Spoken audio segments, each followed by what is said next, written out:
Welcome to the day 3 of e-workshop series, second on COVID-19 for healthcare professionals by Public Health Foundation of India. If you have any questions related to this session, you can put it up in the Q&A section. There will be a Q&A round after the session. And if you have any issues regarding the audio and video of the webinar, you can put it up in the chat box, the normal chat box. Our IT support is there to help you with that. Now over to Dr. Sandeep. Thank you. Very good afternoon, very good evening to all the colleagues, those who have, as the time zone is different. So good afternoon, good morning, good evening to all the colleagues joining from the different parts of the globe today. This is in continuation of our second e-workshop series on COVID-19. Today, this is the third session of the series which we are organizing in collaboration with Global Development Center and Research Information System. Before we should enter into the series and the topic, I would like to appraise you regarding the today's statistics. Globally, if you see that we have already more than 2.9 million of confirmed cases all across globe, with more than 2 lakhs mortality of COVID-19 cases. If you see now, the upsurge of the cases have already started in the African region, and we have already crossed more than 20,000 cases in Africa. Yesterday, there was a news going on that Africa is going to be the next epicenter for COVID-19 if appropriate steps would not be taken it up. We have a lot of African countries, colleagues, those who have joined here in this today's seminar also, and in the previous series also. We request all of you, whatever the material you are going to take it up, kindly try to implement into your respective healthcare facilities, and kindly talk to your health leaders also. If anything we can do, PHFI would be very happy to join hands from our side, because we are learning on day-to-day basis from our crisis in India, which has started earlier. And if we can help to any one of you or any other country, if any help you need from on behalf of PHFI, GDC and RIS, we'll be very helpful. We'll be very kind to do that type of helping hands to all of you. If you see the Southeast Asia region, more than 45,000 cases have already happened. And in India, out of that, India is topmost in Southeast Asia, and we have already crossed more than 27,800 cases in India itself, with 872 mortality. So in Southeast Asia, India is leading the numbers. So I think today, if you see, we have a special session which we have requested our eminent speaker and our eminent faculty and my senior from Medical College, Dr. Pawan Kapoor sir, that kindly help us in another new initiative and new series, that is session that is preparing and managing healthcare facilities, protection of the healthcare workers, ambulance operations, dead bodies management. And let me introduce you to the Air Marshal, Dr. Pawan Kapoor, retired. Sir is, as I told you, sir is my senior from same medical college. That is my great bonding with him. And I respect him in a way that whenever I have requested him, sir has never said no. So sir, we are really thankful to you for helping us. Sir was there as a former Director General Medical Services, Indian Air Force, former President Honorary Surgeon. Currently, sir is there as a Vice Chairman, Russ Education, and Vice Chancellor, Lincoln American University. Sir is having an immense number of publications, and he wrote a number of chapters, various textbooks pertaining to hospital management and health management issues. He has won the AVSM Award. He has won the Commendation Award and the Order of Royal Emblem from Sultanate of Oman. Other achievements, if you see, is one of the founder member of National Accreditation Board of Hospital, the body which helps in accreditation of our various health facilities. And he's being the chair of Technical and Accreditation and Ethics Committee.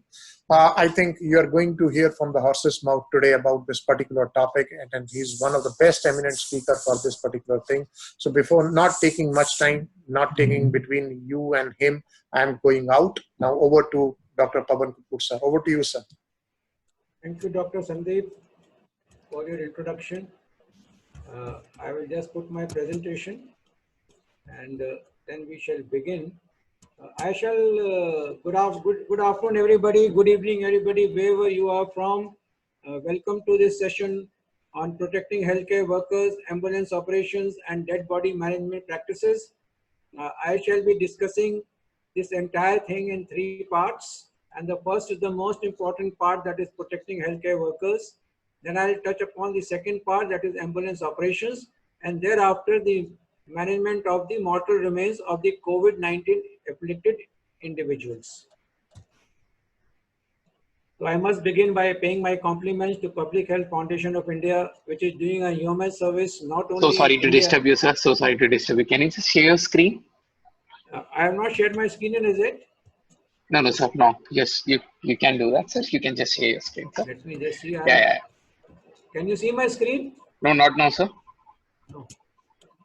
Okay, let me go back again. No, sir. What happened to my screen? Let me just share again.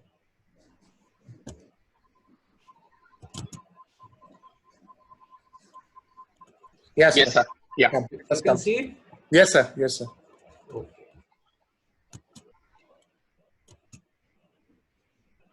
Yes, All sir. right. Yeah. It is visible? Very visible, sir. Very much Perfect, visible. sir. Perfect. Thank you. Okay, thank you.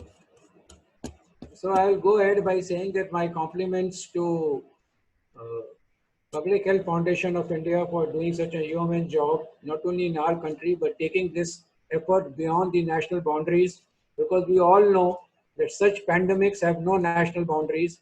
We all are in it together, and therefore we have to fight together. We have to share our knowledge and experiences and then adapt from the experiences of others. So my today presentations will be sharing of experiences, what we are doing, what we are expected to do, and what are the lessons that we are learning as we go along in this particular COVID-19 pandemic.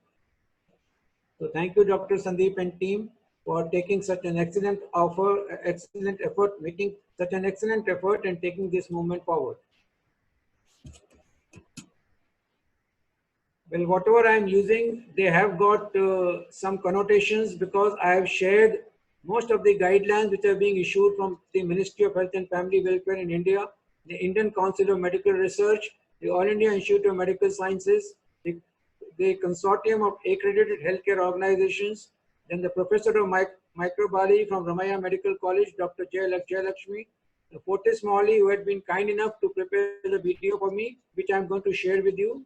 The Center for Disease Control Atlanta, their guidelines, the certain facts and figures and certain inputs provided by the National England Journal of Medicine, the New England Journal of Medicine, and some inputs received from the National Accreditation Board of Hospitals and Healthcare Providers, and of course, Public Health Foundation of India, which not only provides the inputs, but wants to convert this knowledge into skills and competencies by sharing these inputs with all those who are actually in the line of fire while combating this COVID-19. And that means all of you who are the participants, whatever questions you ask, we'll try our best to answer. We are not able to supply you with a satisfactory answer. We will get back to you with the correct answers.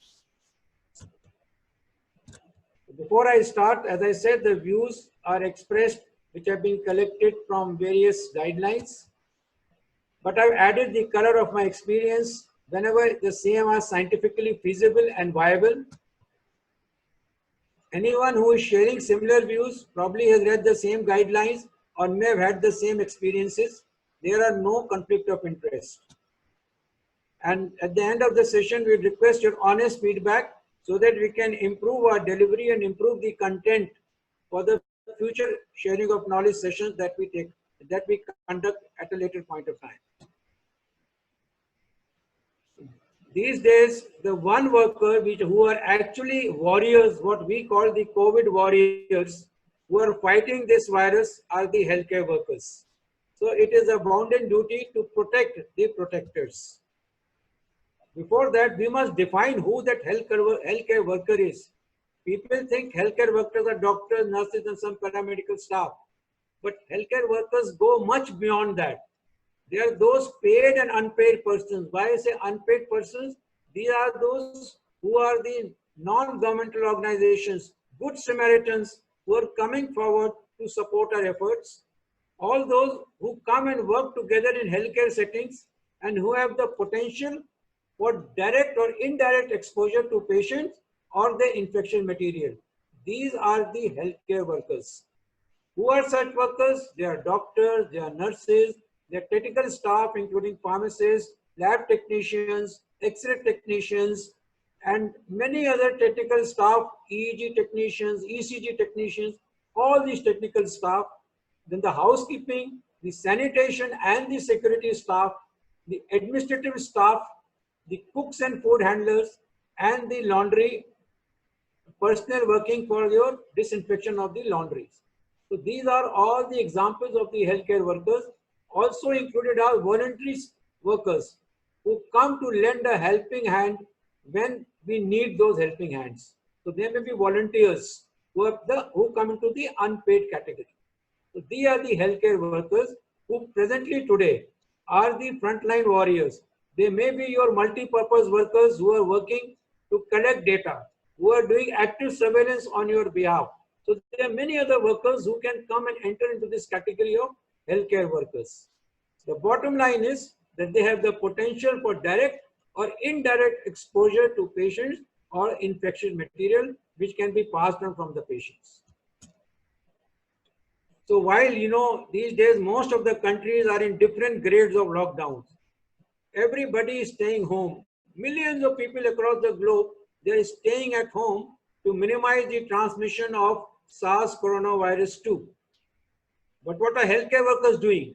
They're doing exactly the opposite. They're going to the clinics, they're going to the healthcare centers, they're going to the hospitals, and they're putting themselves at a very high risk from developing the symptoms of COVID-2019, from suffering from the disease COVID-2019. So you see, while one side the population is being protected, but the protectors are putting them at risk to protect this population and take care of them if they are ill. So the likelihood of infection in healthcare workers is more than 3 times as high as the general population. So you can understand and imagine that if a general population has got 1 chance to get exposed, that becomes 3 times for the healthcare worker. The data that emanated from China as early as March, it said that 3,300 healthcare workers were infected and 22 had died. In Italy, 22% infected, and how many have died, the data is yet not revealed. Same is the around 14 to 16% have been infected and about 2 to 3% have died in European countries. High risk category are affected the most.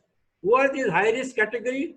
They are the elderly males who are concomitantly suffering from diseases like diabetes, from obesity, from hypertension, from cardiac arrhythmias, from ischemic heart disease, from chronic obstructive lung disorders, from kidney failures, those who have got cancer or who are on immunosuppressant drugs, or who are suffering from autoimmune disorders and who are on immunosuppressants.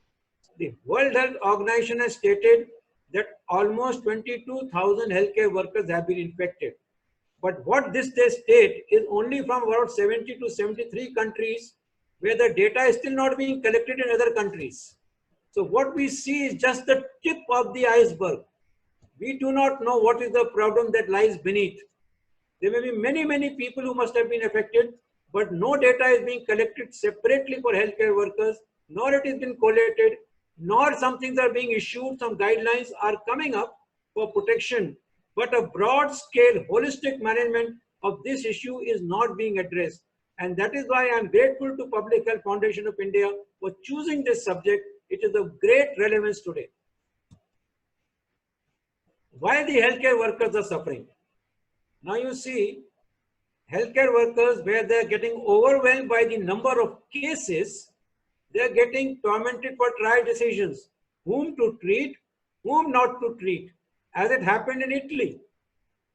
So it puts on a lot of stress on the healthcare workers who are used to saving patients. Now they have to decide whom to save and whom not to save. This is one of the causes of mental stress. Then they are also suffering from anxiety. Will they pass on the infection to their families and friends? If they lose some patients, if they lose their colleagues, that has got their own tensions, own depressions, own anxiety that comes in association with such eventualities that take place. They have to work overtime. Most of the healthcare workers are working overtime, so there is a chance and tendency for them to get physically exhausted, and all the mental stresses and strain that aforementioned factors are brought about that leads to mental exhaustion as well. Coupled with this, there is shortage of PPE. Then there is improper usage of PPE. Those who are not supposed to use them, they are using it. And therefore, all these factors are putting and exposing the healthcare workers to greater risk of getting infection. They are also exposed to much higher load of the virus because they are in direct contact with the patients. So therefore, there is an onus on all of us to prevent transmission, to protect the health of the healthcare workers, our protectors. And how we can do that? We should try to reduce their exposure and ensure that the healthcare workers are fully aware of various infection control practices that will enable them to prevent themselves from acquiring COVID-19 disease. So how do we protect? I will discuss it under these things. We have to establish triage areas and control at the source. Establish source controls to prevent exposure of healthcare workers to potential patients. Reinforce the standard hygiene and standard precaution practices. Put in safety measures while dealing with OPD and patients in the outpatient clinics. Put in safety measures while caring for COVID-19 patients who are hospitalized. Must ensure special precautions are there to be followed for aerosol generating procedures and have environmental disinfection and ventilation practices and controls to ensure that the infection does not thrive in those areas where COVID-19 patients are admitted. So let us see, in triage areas are the first crucial step in protecting healthcare worker and also other patients from getting infected with this virus. This area should be manned with adequately trained staff and should be allotted at the entrance of each healthcare facility or at a distance from the healthcare facility. If possible, physical barriers should be installed at these stations to limit close contact between triage personnel and potentially infectious patients. This is one of the innovative booths which I just downloaded from the net, where you can see even testing is done through these booths. You can see the partition. There is no physical contact. There is only properly dressed in PPE. The healthcare worker is taking the sample from the patient. So this you can see one of the sampling booths that has been established. At these triage points, all patients are required to be assessed for possible COVID-19 infection. That is, those who have got fever and cough or shortness of breath. In addition, they are exposed to they have a history of exposure to other COVID-19 patients, or they have a travel history to hotspot or to that territory, the cluster of such cases. So these are all suspected COVID-19 patients. All those who test positive, they must be separated and treated in separate wards, ideally in separate designated locations by separate medical teams.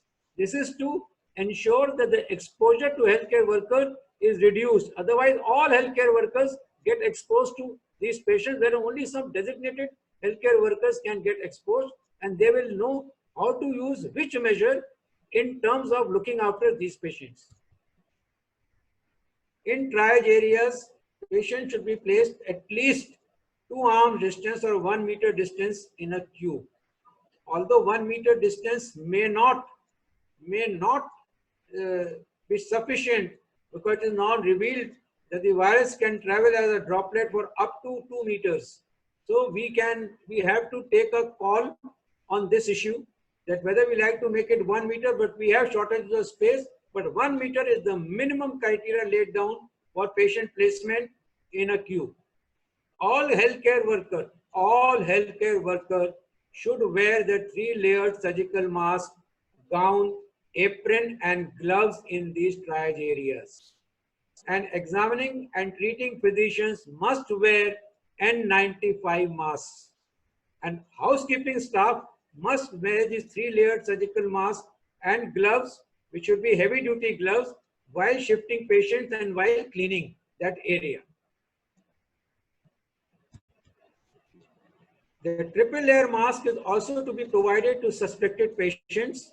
It is better that before the patient reports, if you have technology like mobile technology, then symptoms can be recorded and you can segregate all patients coming to your triage areas may only be those who are having respiratory symptoms, so they can be looked after by somebody else, and those having non-respiratory symptoms can be designated to another team. But it does not mean that non-respiratory symptom patients may not be suffering from COVID. So you have to take all precautions. And what is most important is that hand hygiene practices and biomedical waste disposal must be adhered to strictly. You must post visual alerts at the entrance of the facility and in strategic areas like waiting areas or elevators in the healthcare facility about respiratory hygiene and cough etiquette and social distancing. This includes how to cover nose and mouth when coughing, on sneezing, and disposal of contaminated items in lid covered bins. There should be trained and dedicated clinical staff, that is physicians and nurses, for physical evaluation of patients presenting with respiratory symptoms at triage, and training should include personal protective equipment, their rational use, the waste disposal, the case identification of COVID-19 cases, that is what are the suspect cases and what are the triage protocols, where these cases are to be referred for sampling and thereafter where are they to be isolated. This is one of the example of signage in triage area. You can put stop if you are experiencing cold or flu symptoms like fever, cough, and shortness of breath. Please report immediately to the registration desk. After trying to sort out the patient from those suffering from COVID to those not suspected to be suffering from COVID, there are certain infection control practices which must be known to us. And it is very important to not only know them, but to practice them. They are hand hygiene, they are respiratory hygiene, and one very important factor that inadvertently we tend to touch our face, nose, and eyes several times in an hour. This practice has to stop because our gloves can be contaminated, our hands can be contaminated, and it will reach the mucous membrane, and then the disease process will start. Also, we must understand how to use the PPE and what are the disinfection practices. Hand hygiene, I would like to tell you that first and foremost, most important part is that you must expose your forearm and do not have any jewelry, watch, rings, bracelet in your hands. Please put them aside. Hand wash with soap and water when hands are visibly soiled for a duration of 40 to 60 seconds, and have an alcohol hand rub when hands not visibly soiled for at least up to 30 seconds. So this timing is important, and if you do it correctly, you realize that this timing will be 40 to 60 seconds in case of soap and water and 20 to 30 seconds in case of alcohol hand rub. There are several steps which you should follow. I will try to show you if you can see me. The first step is rub hands palm to palm. So if you're taking soap, please put soap on your palm and rub hands palm to generate a lather. Then put right palm over your left dorsum with the fingers interfaced. I hope you all can see me. And count till 5. Thereafter do other way around and count till 5. Then back of fingers with the opposing palm with fingers interlock. Make a fist and do it like this. And then do in the second hand. Then rotational rubbing of the thumbs. Again 5 times. And then other way around again 5 times. After that, rotational rubbing of the fingertips. If you can see the fingertips, rotational rubbing back and forth. Both sides 5 times, and then right wrist and left wrist. So this is left wrist with the right palm, and this is the left wrist with the right wrist with the left palm. So do it 5 times, You will, and when you do it like this with soap and water, it will take you 40 seconds. And when you do it with the alcohol hand rub, it will take you around 30 seconds. If you do it correctly, you don't need to time yourself. These are the steps which I have tried to show you. You have already seen the steps, but this is just a diagrammatic figure which can be downloaded from any WHO website. What are your hand hygiene moments? Before touching a patient, before a clean or an aseptic procedure, before doing any procedure, you have to clean your hands. Then after body fluid exposure risk, after touching a patient, and after touching patient surroundings. You also need to understand that that is not the only time. There is 1/6 moment of hand hygiene. That is when you are taking off when you are doffing your PPE, then every step of doffing, you have to do hand hygiene.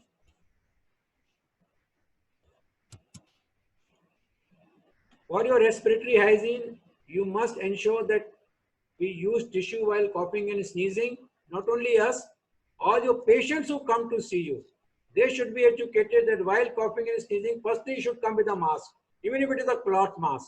If they do not have a cloth mask, they should be given a tissue. That tissue, after using for coughing and sneezing, they should be disposed of in a lid covered bin. If they do not have a tissue, they can use their handkerchief, which they can go back home and wash with detergent and warm water after use. If nothing is available, then they must cough or sneeze into the elbow. And you must put these education signs everywhere.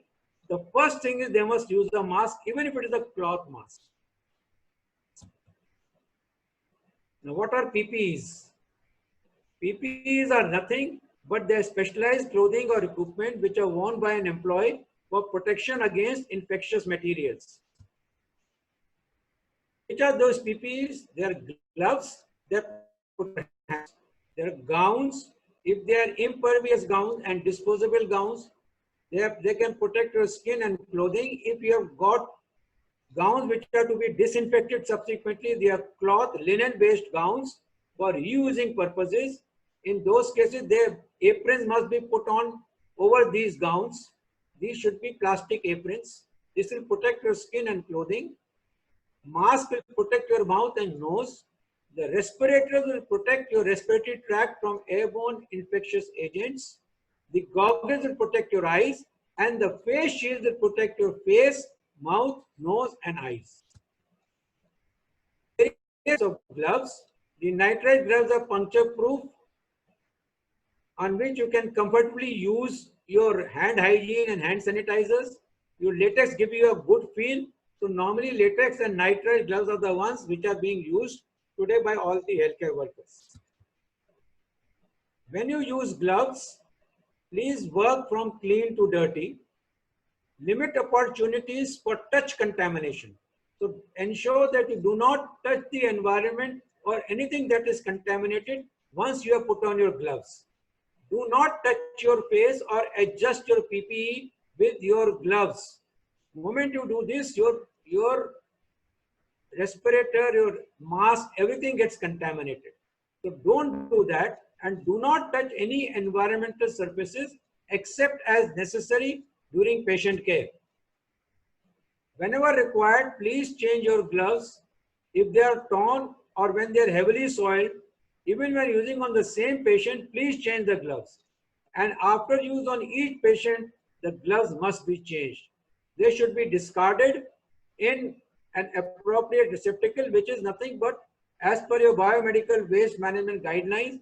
In India, we have a yellow bag and a yellow bin which has got lid covered. This can be put into that. Never wash or reuse disposable gloves. This is a big no-no.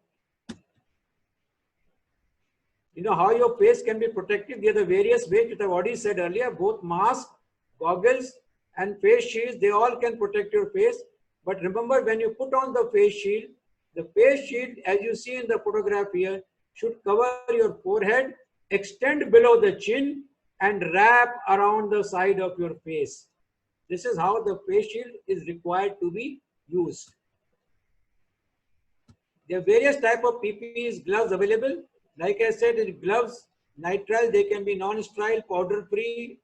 The outer gloves can be minimum 280 millimeters total in length. The size, different sizes are there, but they should be compliant with these standards.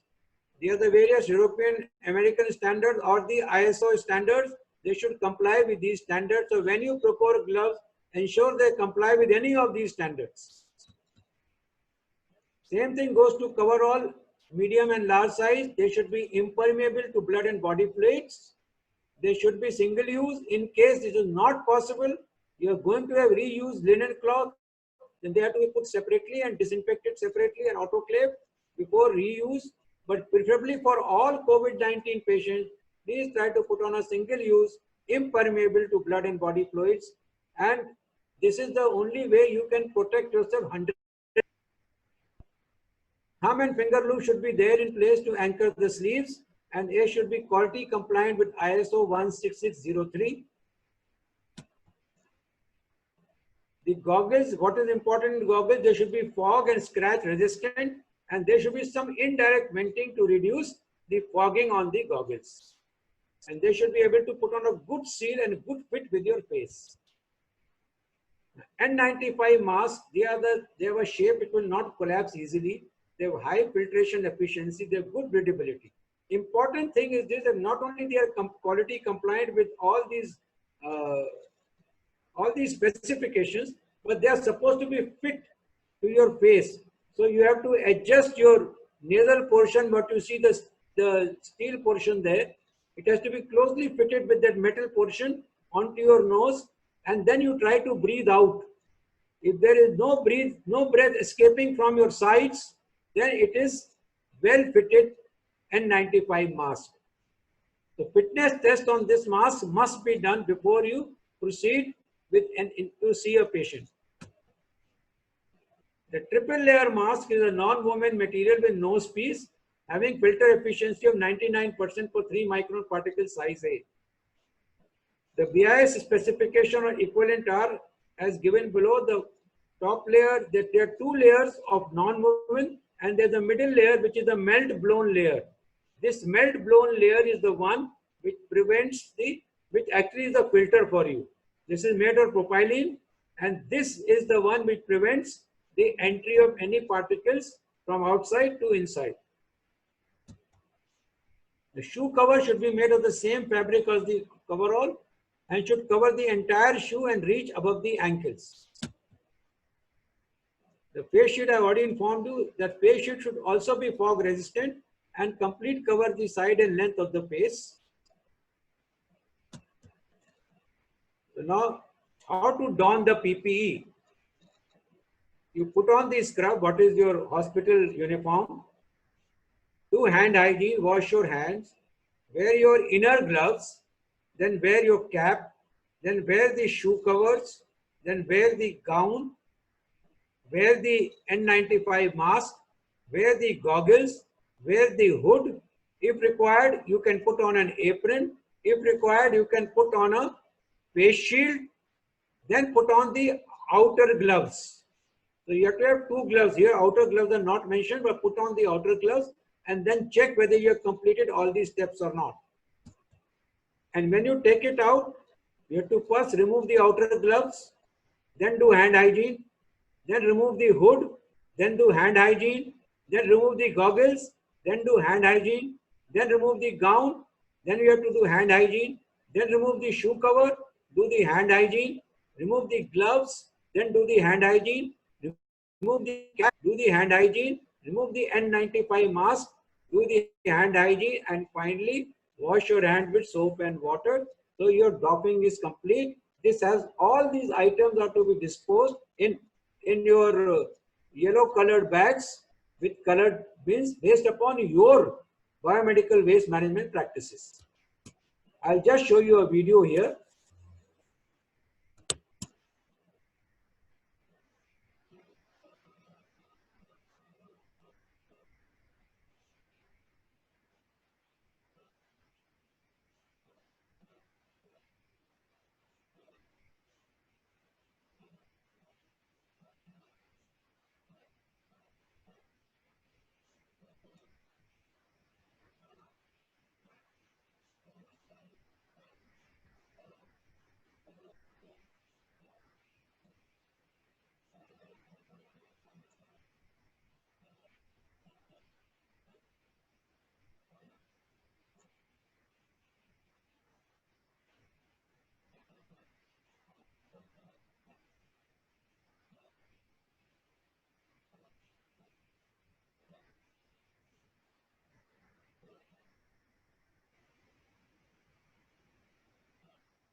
I think it has stuck, sir. In between.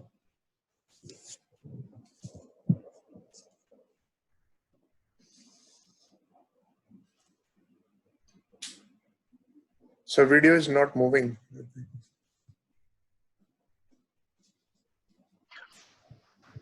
I think Sir Dr. Pawan Kapoor's internet is not I think we have working. to tell him that he should stop the video because I Yeah, think yeah, just call him. I think.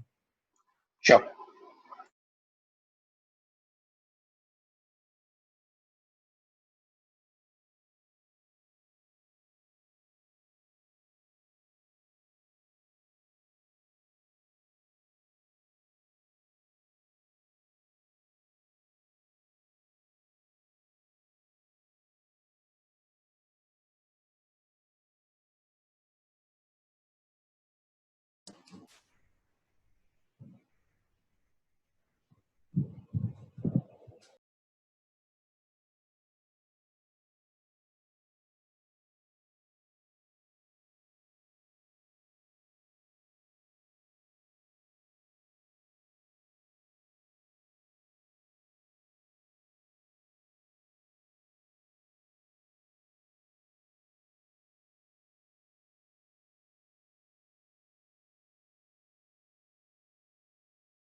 Vishnu, any progress?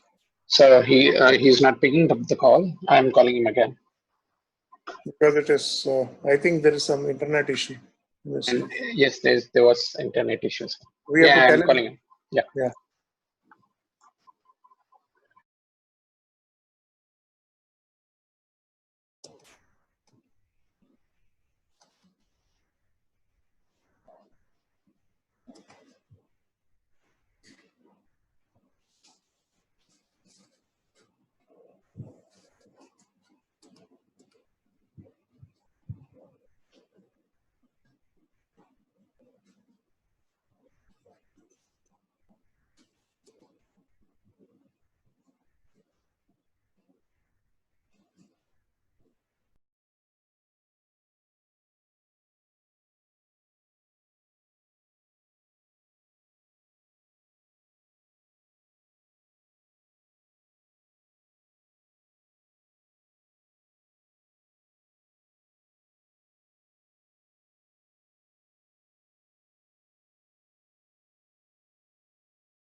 So he's joining in 2 minutes.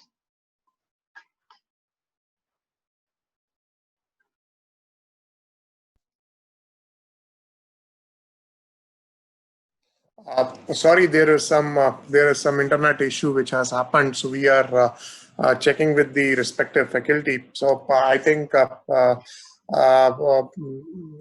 is an issue with the video which we tried to display. Yeah, so I talked to him. He's joining in 2 minutes. Yeah. So no issue. So all the participants, sorry on behalf, sorry for this inconvenience. I think the message which he would like to highlight is that for there is healthcare professionals, the likelihood of infection is very, very severe as compared to the normal general public, because healthcare professionals, healthcare workers, it is not only the doctors, paramedics, as well as the nurses, but we have other healthcare workers also, which he has categorized in his slide also, because chances are high, and there is no data has been collated so far pertaining to healthcare workers. But on the other hand, WHO has highlighted that around 22,000 healthcare workers have already lost their life.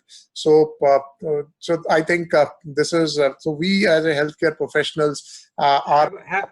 Am I back online? Sir, you are back online, sir. You are back online. I think the video is an issue. Video is an issue. Okay, I'll just stop the video, then I'll go back. Yeah, sir, you can start. So I think Dr. Pawan Kapoor is here. So over to. Can you see my slide now? Now, sir, kindly display the slides, sir.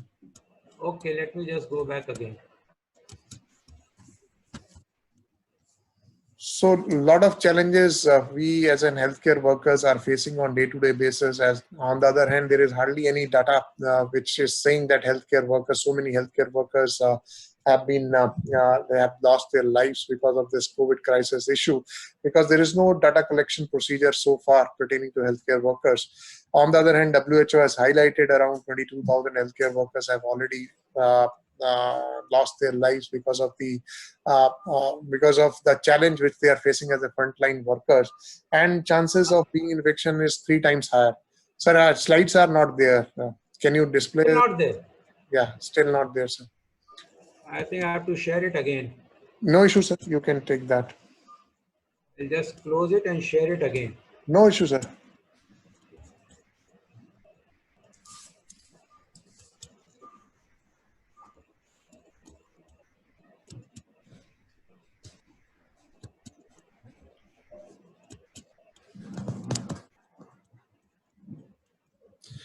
Even in India, also in our own place in Delhi, a lot of hospitals we have started getting the news that healthcare workers are have started getting affected because of the corona virus, because of the they being there as a frontline people. They are dealing with the COVID-19 patients. Lot of nurses, lot of doctors, lot of there are 2-3 hospitals which have been shut down. Sanitation practices have been adopted extensively in those hospitals. Also, doctors have put into quarantine. Their families have put into quarantine. So we, though as a healthcare professionals, we are dealing to protect the people, but on the other side, safety of us is also utmost importance. And we all have to be very careful, and there are certain preventive measures, there are certain precautions which we have to take it over, in which PPE equipments are one of the most you can say urgent need is there to have the PPE equipments with all of us while dealing with COVID-19 patient. But on the other hand, the issue is how to properly use this PPE equipments, and that is very, very important for having so we should know the techniques. We should be very careful in dealing, and once we are going back to our homes, how we should take the precautions and the preventive measures while dealing with our families once we are coming from the hospitals or coming from our clinics. Or if you're having your own clinics, if you're dealing with the patient, then what social distancing, what preventive measures in your own clinics you people have to maintain. So these are the various issues dealing which day to day which we are facing in our dealing with our patients, dealing with our in our hospitals also. And so I think that is the reason why we have kept this particular topic, so that all of you should be aware enough, and with all the procedures, with all the preventions, with all the precautions. So that is the purpose of having this particular topic, because it's everybody's need, and being in a healthcare profession and being in such pandemic crisis, we are going to deal with the patients, and we should know how to do that. So that is the point which we want to highlight in this particular series during this presentation. I think the issues which are going to come, it is not only COVID-19, but once these when these industries are going to open up in a big way, once this lockdown positions in some of the countries, some of the cities, they have. Sir, your slides my slides are not coming back. Sir, on the screen. no problem, sir. Okay, I've got it now. Let me see. Okay. Have they come? It has come, sir. Safety measures for ambulatory services. Yeah. I Over was to here you. only. Over to you, sir. Sorry for this inconvenience. I'm sorry. I think something went wrong with my. No issue, sir. No issue, sir. I have carried on your little bit of your whatever I have learned in my life in medicine. Okay. If I carried on. Sometimes you have to grant it to the technology. They have to fail you once. Yeah. Okay. So I think we have seen this, the steps for removing or doffing of your PPEs. As I said, remove your outer gloves, do hand hygiene, remove the hood, remove the goggles, remove gown, remove the shoe cover, remove the cap, and remove your mask and wash hands. But what is more important is that at every step you must do hand hygiene. Now, what are the safety measures for ambulatory patients? Now, we all know that ambulatory patients will come to our clinics. We all work in clinics. We have OPDs in our hospitals. So routine OPD work should be kept to a minimum. So this will ensure less crowding and transmission outside clinics. No relative should be allowed unless it is unavoidable. That means if we allow the relatives to be present, then we are going to create greater chances of exposing ourselves to the disease. So to keep the exposure less, relatives should not be allowed unless unavoidable. Telemedicine and mobile telephony now should be encouraged as the new norm for segregation. So first, anybody wants to come to a clinic or to the OPD, they must give a telephone call. Somebody should be manning these telemedical stations, where on telephone they can probably tell them what are their symptoms. So those who just require routine management, they can be managed through the telephones. All can be allowed to come for further examination investigations. So you can do a sort of a tele-triage.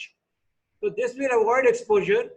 Patients with respiratory symptoms should be segregated. All patients with respiratory symptoms in the OPD should be made to wear a triple layer mask and should be instructed and trained on cough and sneeze hygiene. Social distancing must be practiced within clinics and hospitals with waiting room chairs placed 1 meter apart. The OPDs and clinics should be well ventilated, should not be closed box-like rooms that will give you greater chance of infection. And as I said, social distancing should be maintained. The healthcare worker should minimum, if you are not seeing COVID-19 patients also, should at a minimum wear the 3-layer mask, gown, scrub your hand with soap and water and wear gloves. Use an alcohol-based disinfectant after each patient interaction. Please ensure that you do this. The preferably mode is that you must, at least the treating physician should put on N95 mask. Now this is in OPD patients. Now let's come to hospitalized COVID-19 patients. These patients are kept in isolation wards.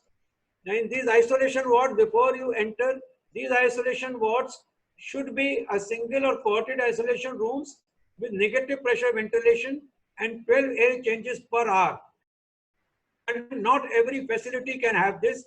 And even if we have facilities having this type of a negative pressure ventilation room, then that will get soon overwhelmed, because as this pandemic will spread, the resources of even developed countries are becoming scarce. So patients are being increasingly cared for in designated wards, housed on separate floors, or as they did in China, in newly constructed temporary units. In all these, the bed spacing must be 2 meters apart in all these isolation wards. There should be a dedicated team of medical staff who should be designated for care of such patients in these isolation wards to limit transmission and to conserve PPE. So they must have 6 to 8 hourly shift in these wards. The healthcare workers involved in patient care should use N95 mask, eye protection, face shield to prevent contamination of mucous membranes. They must put on long sleeved gown and gloves. The full complement of PPE should be there, and instructions should be there in correct doffing and disposal of PPE, and all healthcare workers should be told that as long as you're in this isolation ward in this shift, please do not touch your nose, mouth with bare hands or with potentially contaminated gloves. Please don't do that.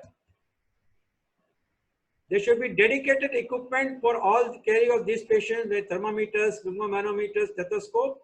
And after each use, they should be disinfected with your hand sanitizer or with 70% ethyl alcohol or isopropyl alcohol before and after attending each patient. Unless medically necessary, avoid transporting patients out of their rooms and area and use designated portable X-ray equipment as far as possible. But if transport is unavoidable, ensure that the patient wears a mask and is transported through predetermined transport routes to minimize exposure to other healthcare workers and other patients. And relatives and visitors should never be permitted in any isolation ward where the patient is housed. Now also the same rule applies for COVID critical care units or the ICUs. And in these cases, safety measures for aerosol generating procedures must be there. What are these procedures? They are like tracheal intubation, non-invasive ventilation, tracheostomy, cardiopulmonary resuscitation, bronchoscopy. In all these cases, it should be done in a separate room. We should be adequately ventilated either with natural ventilation with airflow of at least 160 liters per second per patient, or in airborne infection isolation rooms, which are negative pressure rooms with 12 air changes per hour. Healthcare workers conducting such procedures should be wearing full body PPE, means whatever you saw in the video, they should be putting on and all those full body PPEs and N95 masks. Critically ill patients with COVID-19 infection in the ICU are all hypoxic and they all may need transition from high flow oxygen to non-invasive ventilation to intubation and ventilation, and occasionally they can be put onto ECMO for refractory hypoxemia. High flow nasal cannula, please know that high flow nasal cannula and non-invasive ventilation are even more aerosol generating than patients on closed circuit mechanical ventilators. So you have to be extremely careful while doing any procedure or any such high flow nasal cannula or non-invasive ventilation. In these procedures, you should be having the full complement of your PPE and take more than adequate precautions. Nurses and intensivists entrusted to caring for these extremely sick patients in the ICU must be vigilant to safeguard their own health and wear PPEs and N95 masks at all times. Please remember that a single slip in protocol will put you to risk of infection. As I told you earlier, as patient load will increase, the healthcare workers become more and more tired. They will be struggling with fatigue. They'll be struggling with sleep deprivation. There'll be emotional consequences. So all these things will become much more important. Therefore, please ensure that if you are tired, keep somebody to observe you while you are donning and doffing PPE, so that there are no errors committed during these processes. Now there are many questions. There are certain healthcare workers who are at risk. I already identified those healthcare workers at risk. I will repeat. They are the elderly males who are suffering from various concomitant disorders, which I enumerated earlier. They can elevate their risk for severe infection or death if they become infected with COVID-19. Remember, when such people are working with high aerosol generating procedures, the virus load there is 60 times more than when you see a normal patient. And these healthcare workers with these concomitant disorders, they become much more risk to a higher viral load. Therefore, they have a chance of getting more adversely affected than others. So these healthcare organizations must decide redeployment of these healthcare workers away from the highest risk sites. It is not possible to entirely eliminate risk, but it may be prudent to make certain adjustments. Few sites that may need their expertise, the example are like telemedicine services, patient advice lines, augmented telephone triage systems. All these things could be explored where these healthcare workers can be utilized. So try to reduce the risk of exposure of those who are much higher at risk. Let us come to environmental control. All facilities must have proper ventilation and proper disinfection practices. water and detergent can be used for cleaning all environmental surfaces, and all regularly used hospital disinfectants which you are using in your healthcare organization, they are sufficient to get rid of this virus contamination and fomites. The frequency of cleaning for high touch areas like doorknobs, bed rails, wash and basins, light switches, countertops, chair arms, escalator railings, elevator buttons, doorknobs, all these required to be cleaned every 4 hours. And for low touch surfaces like mirrors and walls, which are not adjacent to patient care areas, they should be done once daily. Clinical staff should clean workspaces and personal items such as stethoscopes, mobile phones, keyboards, dictation devices, landlines, and other items with hospital-provided disinfectants or alcohol-based disinfectants. Commonly used disinfectants are 1% sodium hypochlorite, 5% Lysol, or 70 to 90% isopropyl alcohol. All lab specimens are potentially infectious, and therefore same standard precautions and biosafety practices are important while collecting them, handling and transporting them. Those involved in transporting specimens should be trained in safe handling practices. They should be putting on the full complement of PPE, and laboratories should be equipped with biosafety practices and appropriate transport requirements. When your isolation ward, the patient has been discharged, please use proper PPE, do proper hand hygiene, and ensure that that area from where the patient has been discharged or the patient has passed away, that has to be sprayed with 1% sodium hypochlorite solution, to be followed by cleaning with non-neutral detergent that is used for removing the traces formed by hypochlorite solution. The contact period should be 30 minutes. While cleaning, please ensure windows are open to protect the health of cleaning personnel. All frequently touched areas, as I already spoke before, should be done 4 hourly. All textiles should be first treated with 1% hypochlorite spray and then packed and sent to get washed in laundry using a hot water cycle of 90 degrees Celsius and adding laundry detergent. 1% hypochlorite solution should also be sprayed in the PPE doffing area and discard area twice a day on daily basis. And mattresses and pillows, after spraying with 1% hypochlorite solution, should be allowed to get dry in bright sunlight for up to 3 hours.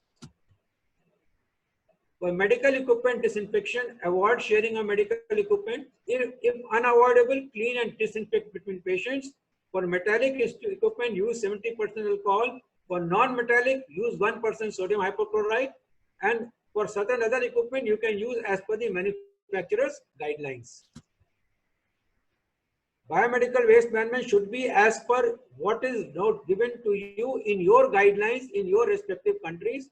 In India, all infectious waste is put in yellow colored bin with your yellow colored containers. So, important thing is this, that before you open or operate a COVID ward, please inform your pollution control board. So they are in picture. Put double layered bags for all isolation wards and for all critical care areas where you are dealing with COVID-19 patients to ensure with adequate strength and no leaks. Use dedicated bins with the biohazard symbol as given here and marked as COVID-19. You can see on the right top hand corner of the screen. They can be kept separate in temporary storage room or can be directly lifted by a common biomedical waste treatment facility.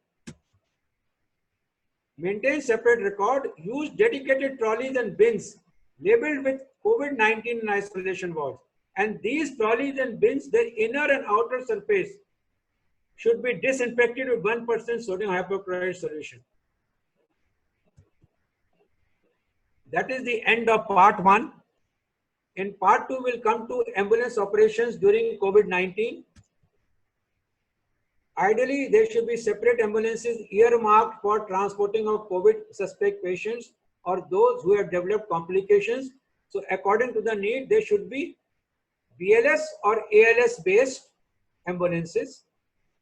In these ambulances, strict adherence to cleaning and decontamination protocols to be followed, and the fleet in charge can be any person designated by the chief medical officer who will supervise the adherence to these protocols.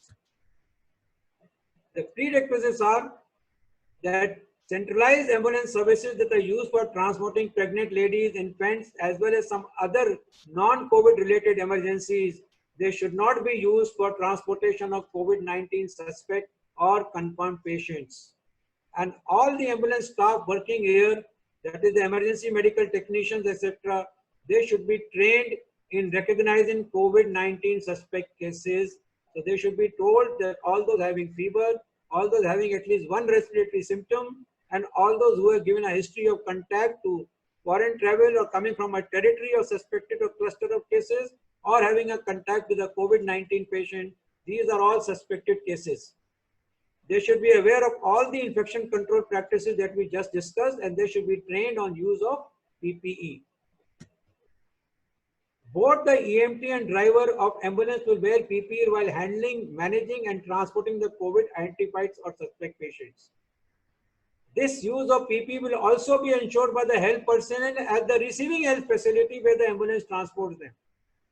The patient, and if there is any attendant with the patient, they should be provided with triple layer mask and gloves. And simple public health measures like hand hygiene and respiratory etiquette must be adhered to.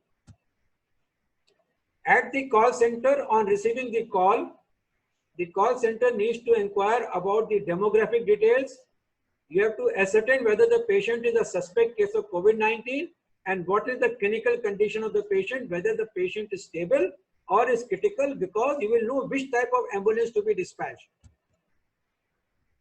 In case it is an inter-facility transfer, then the casualty medical officer of the referring hospital must ensure that bed is available in referral hospital with supporting equipment, and this he need to convey the same while making the call.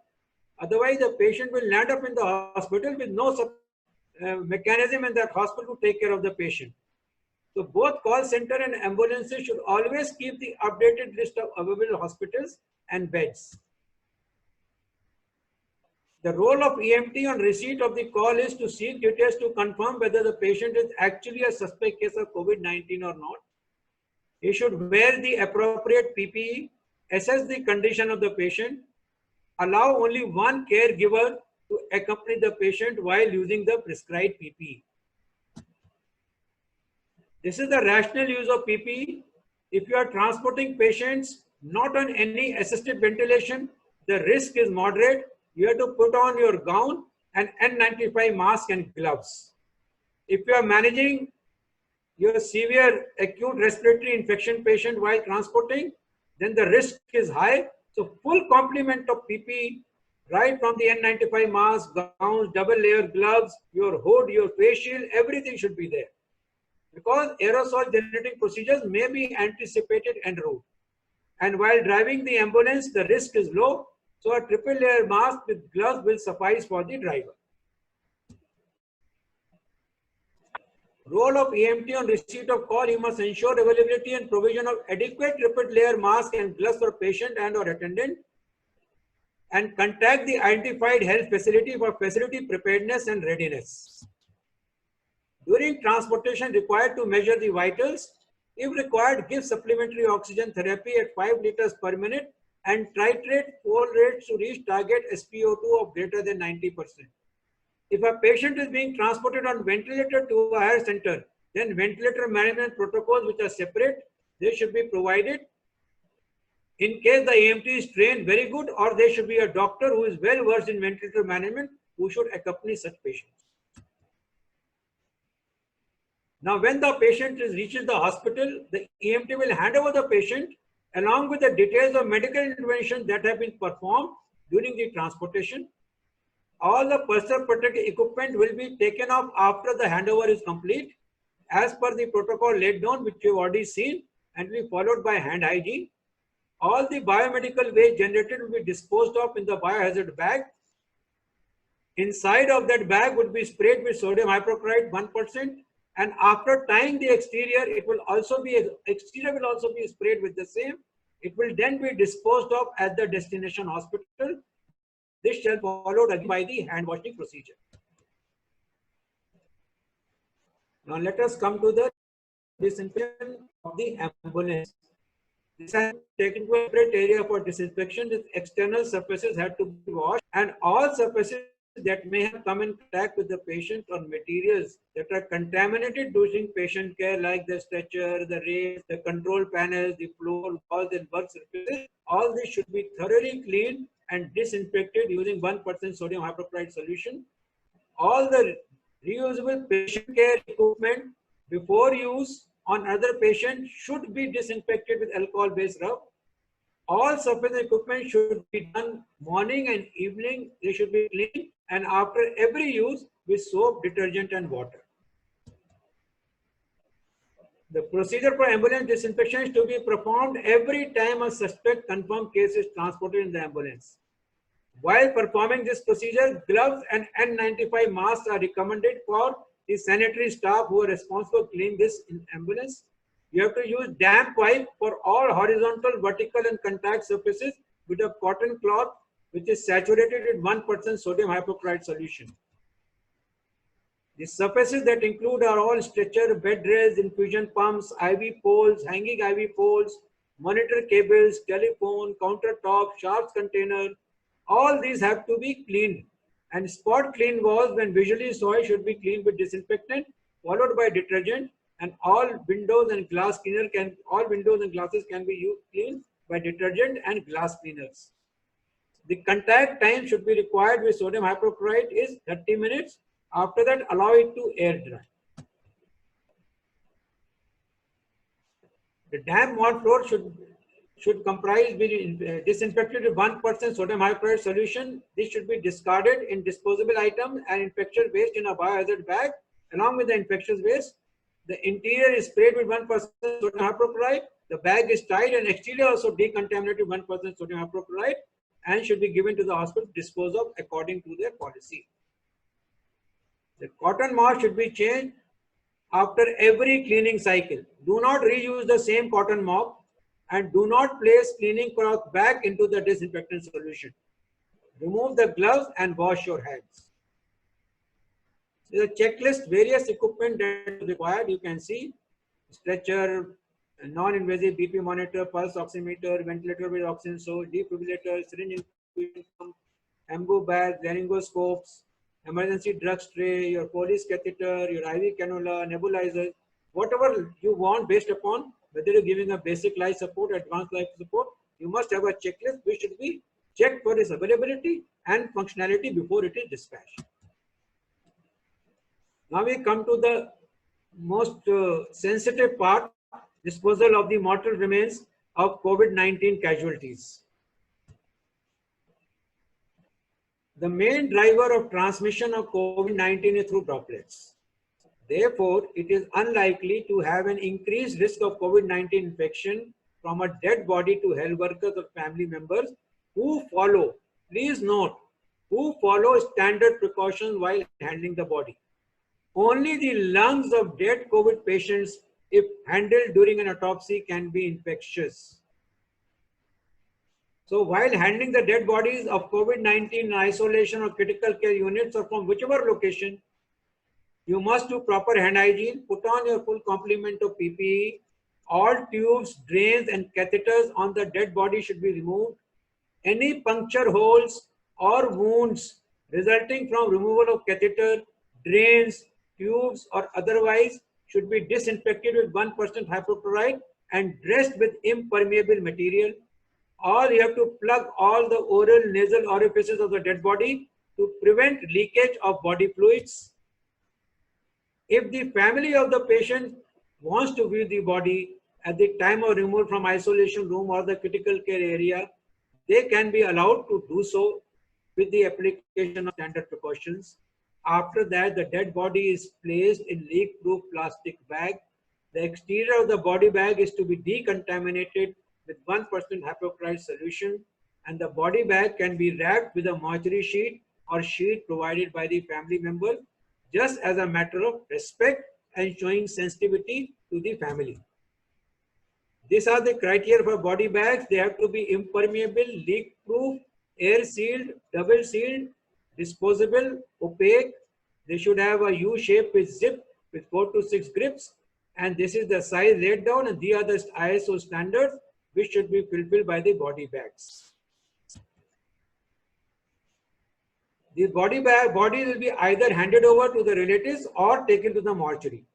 All used and soiled linen should be handled with standard precautions, put in biohazard bag, and the outer surface of the bag disinfected with hypochlorite solution. Used equipment should be autoclaved or decontaminated with disinfectant solutions in accordance with established infection prevention control practices and as laid down by the manufacturers as per their recommendations of that equipment. In the mortuary staff who are handling the COVID dead body should observe standard precautions. It should be stored in cold chambers maintained at approximately 4 degrees Celsius. Please ensure embalming of the dead body should not be allowed.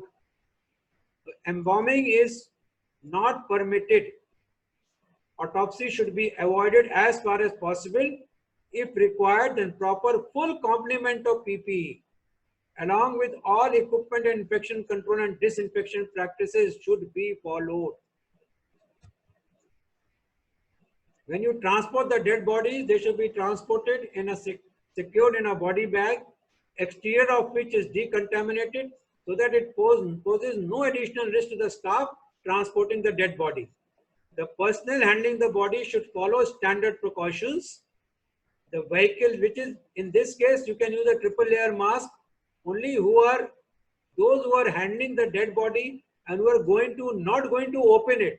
If you are going to open the bag to show the face to the relatives, if you are going to open that zip, please put on N95 mask. But if you are not going to touch the body, please a triple layer mask will do. The vehicle after the transport of the body to cremation or burial staff will be decontaminated with 1% sodium hypochlorite. Now what to do at the cremation or burial ground? The crematorium or the burial ground staff should be sensitized that COVID-19 does not pose additional risk provided the standard precaution of hand hygiene, use of mask and gloves is followed. Only the viewing of the dead body by unzipping the face end of the body bag can be allowed for the relatives to see the body for one last time, but this can be done only by the staff which is using the standard precautions. Last rites that do not require touching of the body can be allowed. You're putting of flowers, putting of mud, sprinkling of some holy water. All this can be allowed as long as it does not require touching of the body, but no washing, no kissing, no hugging is permitted. All staff and family members should perform hand hygiene after cremation and burial. If it is cremated, please note that ash does not pose any risk and can be collected to perform the last rites. But more important is large gathering at the crematorium and burial ground should be avoided as a social distancing measure. So with this, I end all my 3 parts. The take-home message from whatever I am presenting to you just now is that healthcare workers are a very important asset for us. We cannot afford to lose their productive hours to SARS coronavirus 2. Healthcare workers therefore should be aware of proper hand hygiene, PPE, when and how to use the appropriate PPE. They should be aware of the triage, isolation and disinfection protocols to prevent transmission of infection and to prevent themselves from acquiring the infection. Healthcare system globally could be operating at more than maximum capacity for many months. You can replace your ventilators. You can manufacture more wards. You can manufacture PPE. You can run them for long periods. But you cannot replace your healthcare workers. The healthcare workers cannot be replaced as human individuals. So their safety must be ensured. It is everybody's responsibility that the safety of healthcare worker has to be ensured. And which means adequate provision of PPE must be made. This is just the first step. The second step is healthcare workers should be trained and made aware of their use. Other practical measures that should be considered to reduce the exposure is to cancel non-essential events to prioritize your resources, cancel routine operations, cancel routine OPDs, cancel routine investigations. At the same point of time, must ensure that the healthcare workers should get provision of food, rest, should be able to talk to their families. As it is, they may be isolated from their families for a long period of time. That has got additional stress. And they also need psychological support. So we must provide psychological support to them. Presently, healthcare workers are every country's most valuable resource. A time has come when all governments should put their head together and realize that this has always been a valuable resource. Only such events, they make everybody realize that yes, healthcare workers, they sacrifice their lives so that others can live. Together, we have to take care of them. We must ensure smooth operations of the ambulances, which is an important element of containing the spread. Therefore, the staff should be well versed with all protocols for transportation of patients, handing over of patients, receiving the patient in the receiving facility, and for disinfection and decontamination of the ambulances.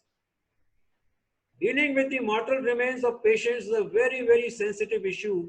Therefore, due care must be taken with all safety precautions in place to ensure safe disposal of the mortal remains. The rituals and rites can be curtailed for the sake of safety, but they cannot be prohibited. So those rites which do not encourage or enable transmission, they can be permitted, but those which encourage or enable transmission, they should be contraindicated. They should be prohibited. And the caretakers have to be made aware that dead body is not infected if handled safely. We are in trying circumstances and we do not know what the future holds for us. But we need to prepare, spread the knowledge acquired, and make everyone aware of the right practices and protocols. This webinar was an exercise to share knowledge and spread awareness. Together we can, together we should, and I think together we will. Thank you very much for your patience and attention. Over to you, Dr. Sandeep. Thank you, sir, for giving your elaborative talk on this topic. I think your message is very clear that at this crisis moment, whatever would happen, I think together we can, together we should, and the last thing is together we will. Definitely, I think healthcare workers are the frontline warriors in COVID-19 crisis. And though no doubt that the likelihood of infection is more than 3 times among these healthcare workers as compared to any normal population, on the other hand, we have to take right steps to protect our healthcare workers. And healthcare workers, while dealing with COVID-19 patients during this crisis moment, whichever country they are, whichever region they are, they should be very equipped enough in dealing with such type of crisis moment. I think proper knowledge is utmost important. You have divided your talk into 3 things. One is the triage area. Second one is the ambulance operations during COVID-19, and the third part was disposal of COVID-19 casualties. The highlight of this talk was that how healthcare workers are our important assets of every country and important resources for every country.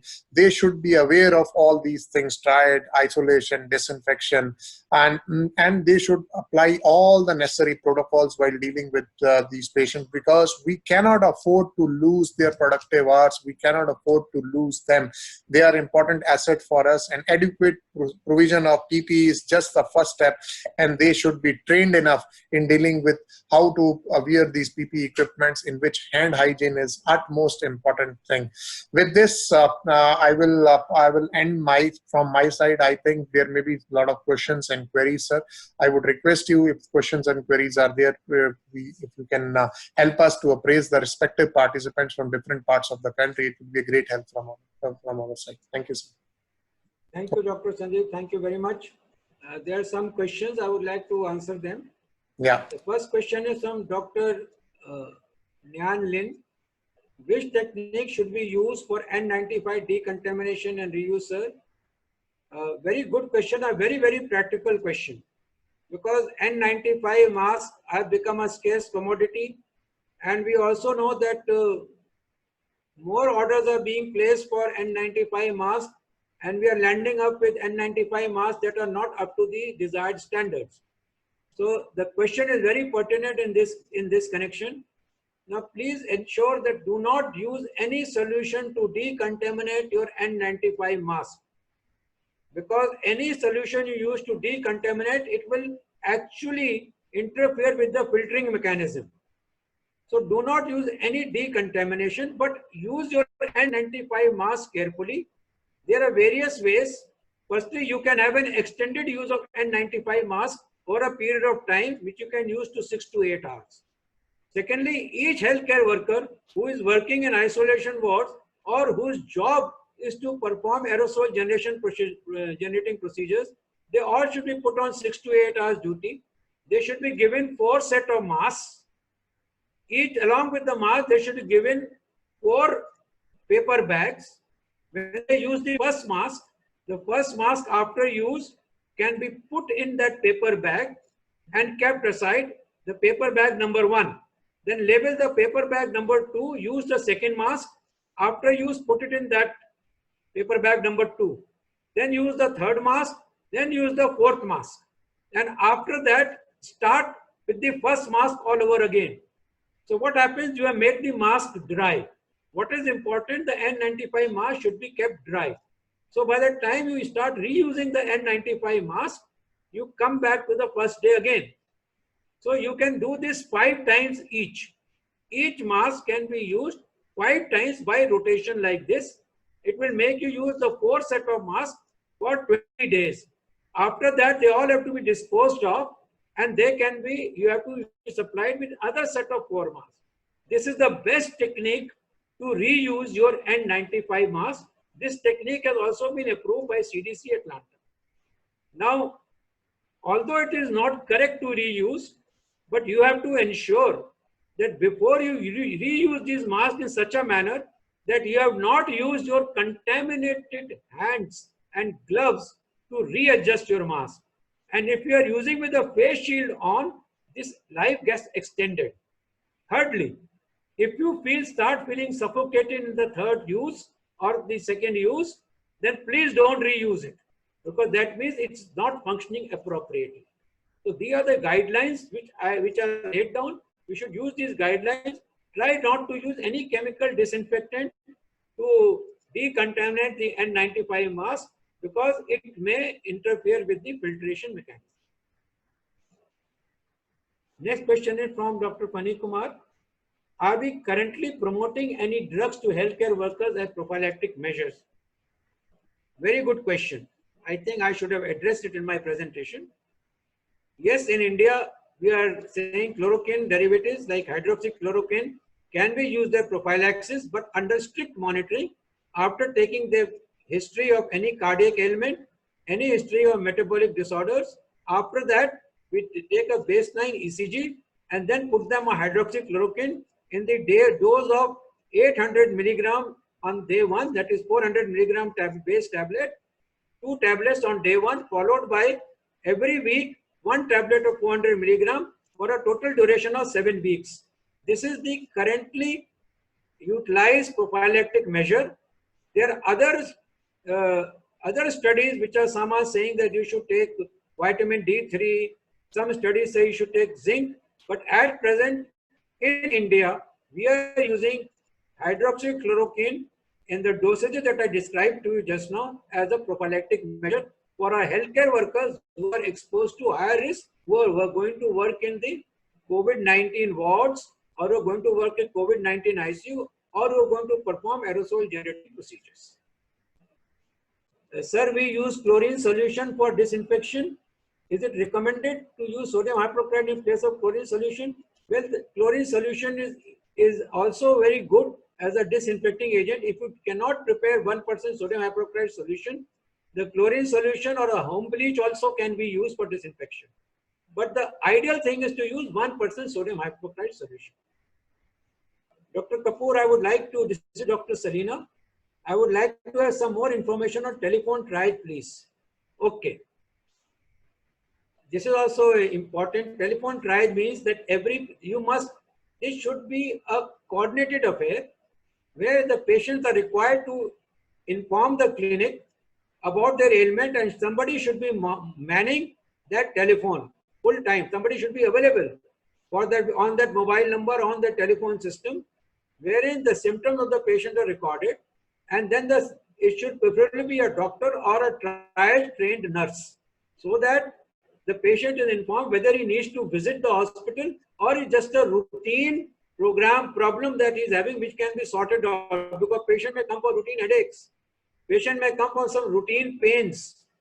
So all those things can be sorted out on telephone, provided you have got some law. Like in India, we have made a telemedicine law. So if the laws are not prohibiting, you can do telephone triaging and only get those patients who are actually sick. Or you can use telephone triaging for another way, that all those who are not sick with COVID-19 like of symptoms, they can report to another OPD, which they can be informed that you come to hospital, go through gate number so and so, and attend that OPD. Remaining, if they have got symptoms of respiratory disease, they have to be told they must cover themselves with any mask and come there to the respiratory OPD or the OPD where you are seeing the respiratory based symptoms. So you can devise your own trial system, but it should be organized and it should be informed to the public.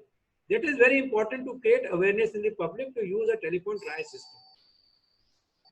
Dr. Emus, some have opined that healthcare workers can go home daily after attending to COVID patients, provided they had PPP during treatment, while others say healthcare workers should be accommodated separately from their families during the period of treatment. What is your view, sir? Okay, very good question, Dr. Emus.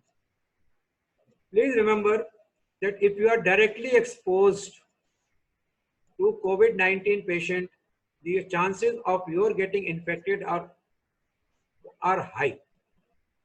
Even if you have used your PPE, in India, all these people are housed separately. They are put on 14 days quarantine and then allowed to go home, when all those who are handling the patient directly, and then they're put on duty again. Supposing such a luxury is not available to you, in that case, and like you're going from your hospital clinic, you have got your own personal clinic and you're going from there back home. In that case, you have to be very sure that you do not spread infection to your healthcare, of your infection to others, if you are carrying that infection. In those circumstances, before going, please ring up your home that you are leaving for the house. So they know what is your travel time. Just before arrival, the door is kept open. What somebody said, chlorine solution, home bleach solution. A bucket with home bleach solution is kept outside the door. Another basket is kept outside where you put your mobile, your phones, your stethoscope, your pens. All those items are kept in that basket. Must carry a pocket hand sanitizer with you, which also you keep in this basket. Now you stand in that chlorine solution bucket for 10 minutes. And thereafter, you can put up your pajamas, whatever it is, stand in that, and while standing in that, pick up all your items and clean it with a clean cloth which we kept in the basket, after spraying some your sanitizer containing 70 to 90% alcohol. So those equipment also get sanitized. Then you walk inside your house without touching anything else. Your bathroom door is open. Enter into your washroom. Remove all your clothes. There's a bucket kept there containing your chlorine, containing your detergent with hot water. Put all your clothes inside that. Take a shower, shampoo yourself, and get your clothes to be in contact with your detergent and water, hot water. And after half an hour, that can be put into sunlight for drying, or they can be put outside for drying the next day in the sunlight. This is the procedure that you must follow. The most preferable thing is that if you are seeing a COVID-19 patient, then you have to be in quarantine for 14 days before you can reach your home. That is the safest thing to do. But if you cannot avoid it, there are some issues, then this is possibly the only practical way of trying to prevent infection to your families. I think I already told you how long can we use N95 mask and KN95 mask. Can an ultraviolet disinfection lamp kill coronavirus? No data available as on date on this issue, so I cannot comment, because nobody has still said that ultraviolet disinfection can kill the coronavirus. PPE is just first using to protect us, and then when I see my question is the nurse or doctors who work in OPD can use full PPE. Okay, the full PPE is to be used when you are doing aerosol generating procedures, or you are taking care of confirmed COVID-19 patient, or you're looking after them in isolation facilities or critical care unit. In OPDs, you can put on an N95 mask. You can put on the complete complement to PPE if you are lucky to have the resources. But in a resource constrained countries, which everybody is today resource constrained on PPE, please utilize your common sense as per what I have told you here, that if you are seeing non-respiratory patients and all respiratory patients are put somewhere else, in that case, a simple gown along with your gloves, along with your mask, a doctor should have an N95 mask on all time. Irrespective, other healthcare workers can use a triple layer mask. But if the nurse is assisting the doctor, then in that case, the nurse is equally exposed to the infection. She should also put on N95 mask. So after how many hours of disinfecting vehicles we used to transport positive cases of bodies? Well, very good question. The contact period is about 30 minutes. The entire cycle takes about 45 to 50 minutes for complete disinfection of the vehicle. So you can use it after 45 minutes. Thank you, Dr. Amos, for your appreciation. Dr. Aliu, here in Kasina, chance of getting infected COVID-19 to health workers is very high, because nothing like PPE in any health facility on mask and hand glove in such settings, sir. What advice will be given to such health workers? You see, this is the tragedy of all of us, because in normal times, we have not apprised our authorities that these are essential items. They had to be stocked. They are life-saving to the healthcare workers. But now we have landed in this situation because, we were taken advantage of. Let me put it this way. Because we were not challenging the existing procedures. We never expressed the necessity. So people thought, why waste money? Everybody thinks that healthcare is expenditure. My dear friends, let me tell you, healthcare is the biggest investment that a nation can make to keep that nation secure. So healthcare is an investment, not an expenditure. Fortunately, COVID-19 has come a blessing to us, that now people realize that healthcare is an investment. If you don't invest, your economies will be shattered. So therefore, when such a situation arises, that means we have not woken up in correct time. But now that you are in such a situation, my only advice is put on double gloves, put on 2 triple layer masks if you have got triple layer masks. Now, if you do not have that, then it is very difficult for me to give you an answer. What else should you do?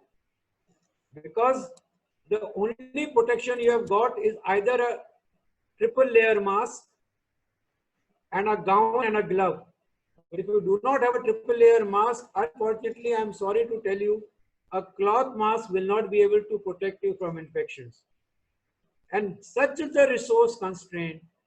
In those cases, please ensure you also put on a cloth mask and all your patients put on a cloth mask, so at least to some extent, the infection is reduced. This is all the advice. I'm sorry, I cannot give you more than this at this point of time. But please use this opportunity to speak to your authorities. Thank you, Dr. Pani, for your appreciation. Thank you very much. Okay. In your country, spraying disinfecting liquids to roads and air around the time home of cases is done. Yes, this procedure is being practiced everywhere. It's being practiced in India. It is being practiced in countries like US also. So it does have certain impact. I think it should be allowed to continue, because it to a certain extent it reduces the load of the viruses.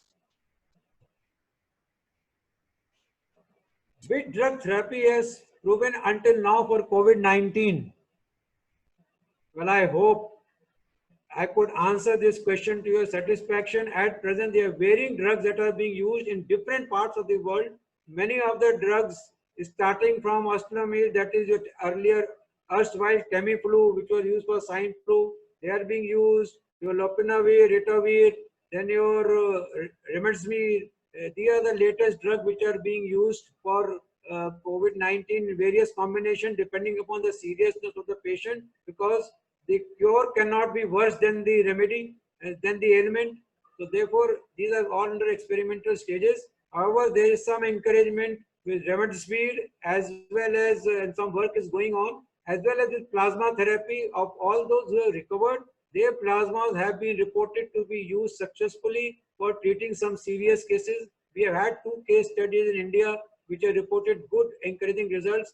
These are all under trial basis. I cannot say with confidence and with any scientific evidence that so far we have been successful. It's all a trial and error method.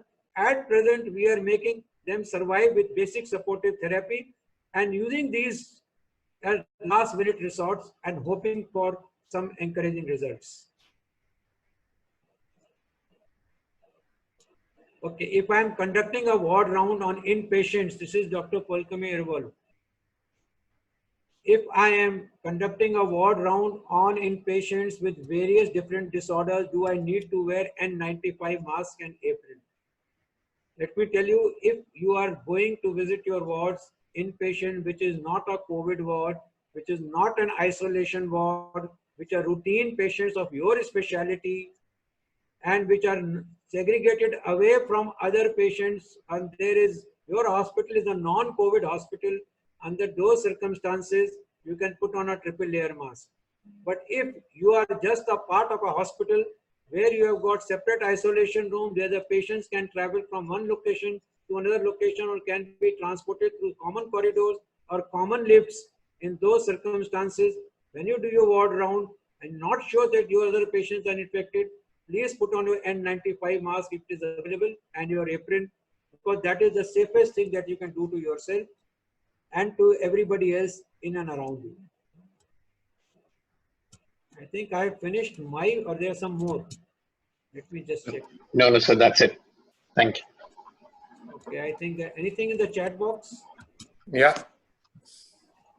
So with this, sir, we have come to the closure of the today's session. All the queries have been answered. And I think if there will be any still further, any query would come to us, we will share it with you and take your inputs on that. So with this, on behalf of PHFI, sir, we are really thankful to you for helping us and supporting us during this COVID-19 crisis, also by providing the education to our international colleagues also, so that they can get the best of best and they can start implementing the thing from taking the right messages from these respective webinars. On behalf of PHFI, we are thankful to all the colleagues those who joined from the different parts of the globe. So look forward to have you all tomorrow. Tomorrow is going to be the last session of this series, communicating with patients, families, and motivating healthcare system. Look forward to see you in the same timings. On behalf of PHFI, JDC, and RIS, we are looking forward to have you tomorrow again. And all the PPTs would be shared with all of you once that tomorrow the webinar series would be over.